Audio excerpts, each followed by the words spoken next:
Hayırlı gün balalar. Bugün dünyetanu sabahı. Sabahımızda başlamaz burun biz köңүл-күйimizni көтеріп, шаттық шеңберін жасаймыз. Yani орнымыздан тұрамыз.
Балалар, бейнебаянды тамашалау арқылы бүгінгі жаңа сабағымыздың тақырыбы дұрыс тамақтану, денсаулық кепілі.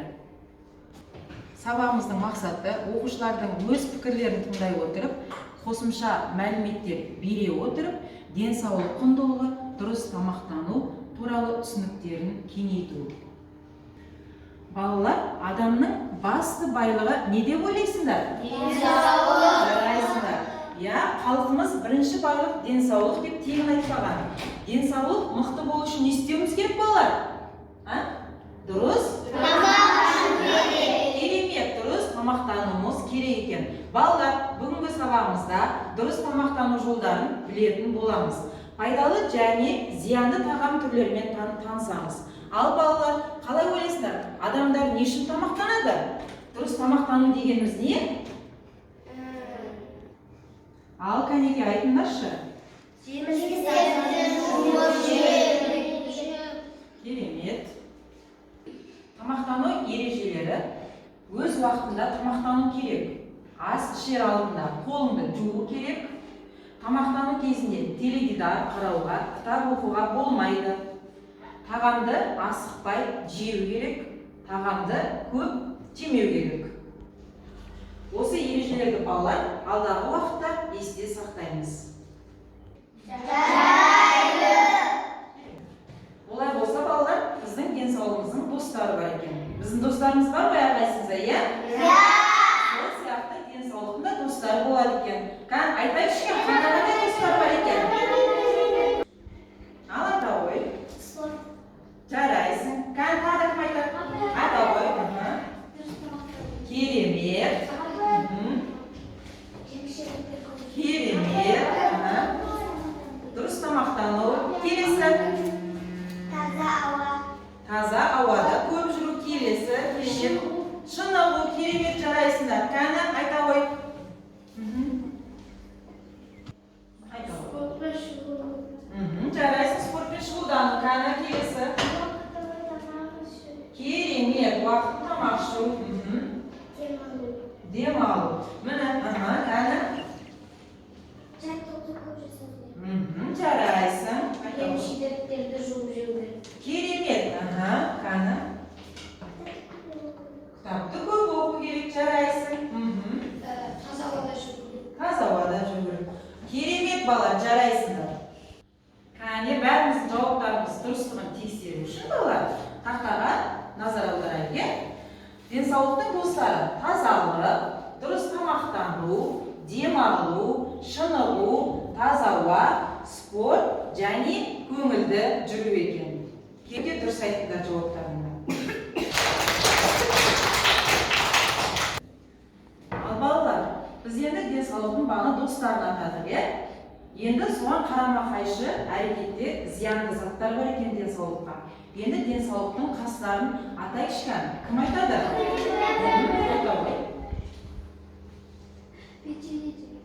Печенье жеу керек.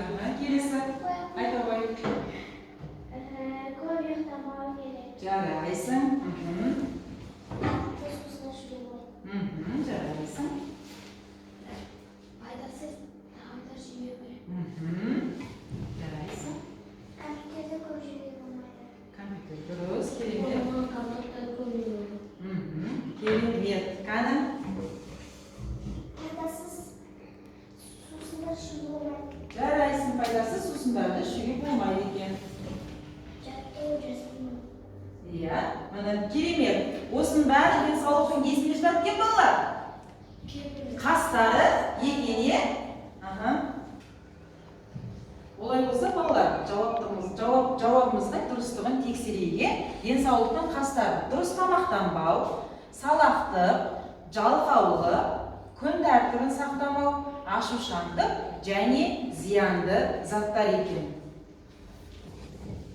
Балалар, біз енді барлық тапсырмаларды дұрыс орындадық. Бәріміз қошеметтеп жіберейік. Ал балалар, енді біз барлық тапсырмаларды орындадық. Серікті сәтін жасаймыз. Орныңызға тұрамыз.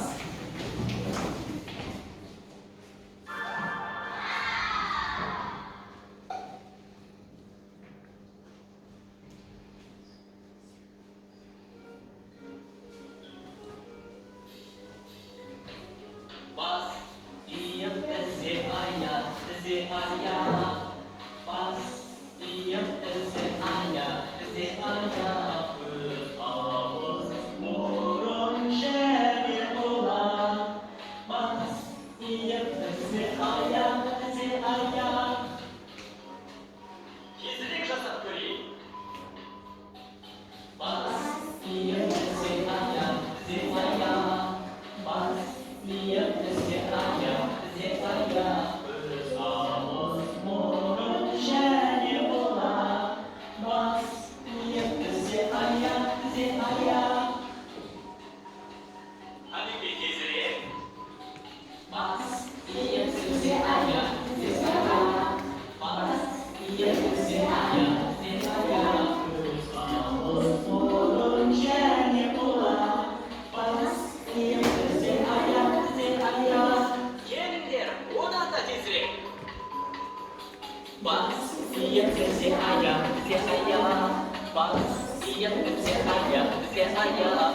Öz ağız burun şeni olamaz.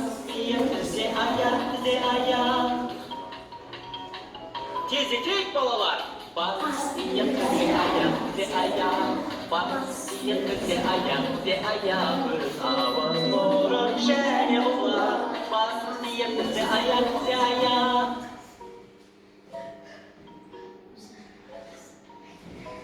Керемет, жарайсыңдар. Отырамыз. Ал балалар, бүгін сабағымыздың мақсатына жеттік. Егер түсінсеңдер, мына жеміс жидекті көтересіңдер. Түсінбесеңдер, көтермейсіңдер. Қане? Керемет. Қайттан түсіреміз. Барлықтарыңа рахмет, сау болыңдар.